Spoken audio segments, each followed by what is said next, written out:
जय श्री श्याम दोस्तों। आस्तिक कहानियों में आपका स्वागत है। आज हम आपको बताएंगे श्री गणेश जी का अथर्वशीर्ष का पाठ, जो कि हिंदी में है। आप उसे पढ़ भी सकते हैं, सुन भी सकते हैं। श्री गणेश जी की आराधना बहुत मंगलकारी मानी जाती है। अनेक श्लोक, स्तोत्र, जाप द्वारा गणेश जी को मनाया जाता है। इनमें से एक पाठ है गणपति अथर्वशीर्ष, बहुत मंगलकारी है। प्रतिदिन प्रातः शुद्ध होकर इस पाठ करने से गणेश जी की कृपा अवश्य प्राप्त होती है। गणेश जी का पाठ हिंदी में। अर्थ: ओम कारापति भगवान गणपति को नमस्कार। हे गणेश, तुम ही प्रत्यक्ष तत्व हो, तुम ही केवल करता हो, तुम ही केवल धरता हो, तुम ही केवल हरता हो। निश्चय पूर्वक तुम ही इन सब रूपों में विराजमान ब्रह्म हो। तुम साक्षात नित्य आत्म स्वरूप हो।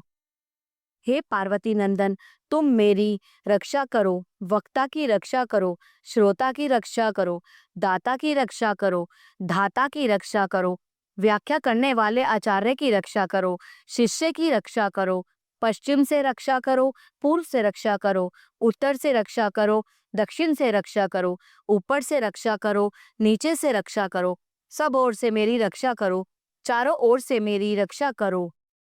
तुम वांगमय हो और चिन्मय हो, तुम आनंदमय हो, तुम ब्रह्ममय हो, तुम सच्चिदानंद अद्वितीय हो, तुम प्रत्यक्ष ब्रह्म हो, तुम दानमय विज्ञानमय हो। यह जगत तुमसे उत्पन्न होता है, ये सारा जगत तुम में लय हो प्राप्त होता है। इस सारे जगत की तुम में प्रतीति होती है। तुम भूमि, जल, अग्नि, वायु और आकाश हो। परा, पश्चंती, बैखरी और मध्यमा वाणी के ये विभाग तुम ही हो। तुम सत्व, रज और तम तीनों गुणों से परे हो। तुम जागृत, स्वप्न और सुषुप्ति इन तीनों अवस्थाओं से परे हो। तुम स्थूल, सूक्ष्म और वर्तमान तीनों देहों से परे हो। तुम भूत, भविष्य और वर्तमान तीनों कालों से परे हो। तुम मूलाधार चक्र में नित्य स्थित रहते हो। इच्छा, क्रिया और ज्ञान तीन प्रकार की शक्तियां तुम ही हो। तुम्हारा योगी जन नित्य ध्यान करते हैं। तुम ब्रह्मा हो, तुम विष्णु हो, तुम रुद्र हो, तुम इंद्र हो, तुम अग्नि हो, तुम वायु हो, तुम सूर्य हो, तुम चंद्रमा हो, तुम ब्रह्म हो। भूर्भुवः स्वः ये तीनों लोक तथा ओमकार वाच्य पर ब्रह्म भी तुम ही हो। गण के आदि अर्थात ग पर पहले उच्चारण करें, उसके बाद वर्णों के आदि अर्थात अ उच्चारण करें, उसके बाद अनुस्वार उच्चारित होता है। इस प्रकार अर्धचंद्र से सुशोभित गंग ओमकार से अवरुद्ध होने पर तुम्हारे बीज मंत्र का स्वरूप ओम गम है।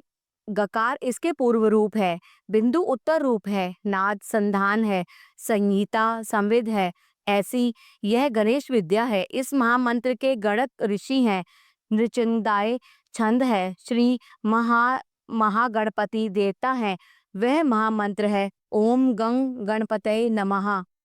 एक दंत को हम जानते हैं, वक्रतुंड का हम ध्यान करते हैं। वह दंती यानी गजानन हमें प्रेरणा प्रदान करें। ये गणेश गायत्री हैं। एक दंत चतुर्भुज, चारों हाथों में पाश, अंकुश, अभय और वरदान की मुद्रा धारण किए तथा मूषक चिन्ह की ध्वजा लिए हुए, रक्तवर्ण लंबोदर वाले, सूप जैसे बड़े बड़े कानों वाले, रक्त वस्त्रधारी, शरीर पे रक्त चंदन का लेप किए हुए, रक्त पुष्पों से भली भांति पूजित, भक्त पर अनुकंपा करने वाले देवता, जगत के कारण, अच्युत सृष्टि के आदि में आविर्भूत, प्रकृति और पुरुष से परे श्री गणेश जी का जो नित्य ध्यान करता है, वह सब योगियों में श्रेष्ठ है। व्रात यानी कि देव समूह के नायक को नमस्कार। गणपति को नमस्कार। प्रथम पति शिवजी के गणों के अधिनायक के लिए नमस्कार। लंबोदर को, एक दंत को, शिवजी के पुत्र को तथा श्री वरद मूर्ति को नमस्कार नमस्कार। यह अथर्वशीर्ष है। इसका पाठ जो करता है, ब्रह्म को प्राप्त करने का अधिकारी हो जाता है। सब प्रकार के विघ्न उसके लिए बाधक नहीं होते। वह सब जगह सुख पाता है। वह पांचों प्रकार के महान पातकों तथा उपपातकों से मुक्त हो जाता है। सायंकाल जो पाठ करने वाला दिन के पापों का नाश करता है, प्रातःकाल पाठ करने वाला रात्रि के पापों का नाश करता है। जो प्रातः साय दोनों समय इस पाठ का प्रयोग करता है, वह निष्पाप हो जाता है। वह सर्वत्र विघ्नों का नाश करता है, धर्म, अर्थ, काम और मोक्ष को प्राप्त करता है। इस अथर्वशीर्ष को जो शिष्य न हो उसे नहीं देना चाहिए। जो मोह के कारण देता है वह पातकी हो जाता है। सहस्त्र यानी 1000 बार पाठ करने से जिन जिन कामनाओं का उच्चारण करता है उनकी सिद्धि इसके द्वारा ही मनुष्य कर सकता है। इसके द्वारा जो गणपति को स्नान कराता है वह वक्ता बन जाता है। जो चतुर्थी तिथि को उपवास करके जपता है वह विद्यावान हो जाता है। यह अथर्व वाक्य है। जो इस मंत्र के द्वारा तपश्चरण करना जानता है वह कदापि भय को प्राप्त नहीं होता। जो दुर्वांकुर के द्वारा भगवान गणपति का यजन करता है वह कुबेर के समान हो जाता है। जो लाजो यानी धानी लाई के द्वारा यजन करता है वह यशस्वी होता है, मेधावी होता है। और जो सहस्त्र लड्डुओं या मोदकों द्वारा यजन करता है वह वांछित फल को प्राप्त करता है। जो घृत सहित समिधा से यजन करता है वह सब कुछ प्राप्त करता है। 8 ब्राह्मणों को सम्यक रीति से ग्राह कराने पर सूर्य के समान तेजस्वी होता है। सूर्य ग्रहण में, महानदी में या प्रतिमा के समीप जपने से मंत्र सिद्धि होती है। वह महाविघ्न से मुक्त हो जाता है। जो इस प्रकार जानता है वह सर्वज्ञ हो जाता है, वह सर्वज्ञ हो जाता है।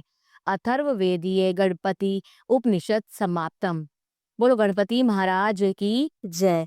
अगर आप इस पाठ को सुबह और शाम संस्कृत में नहीं कर सकते तो आप हिंदी में भी इसका पाठ कर सकते हैं। इससे आपके सारे विघ्न दूर होते हैं। बोलो गणपति महाराज की जय।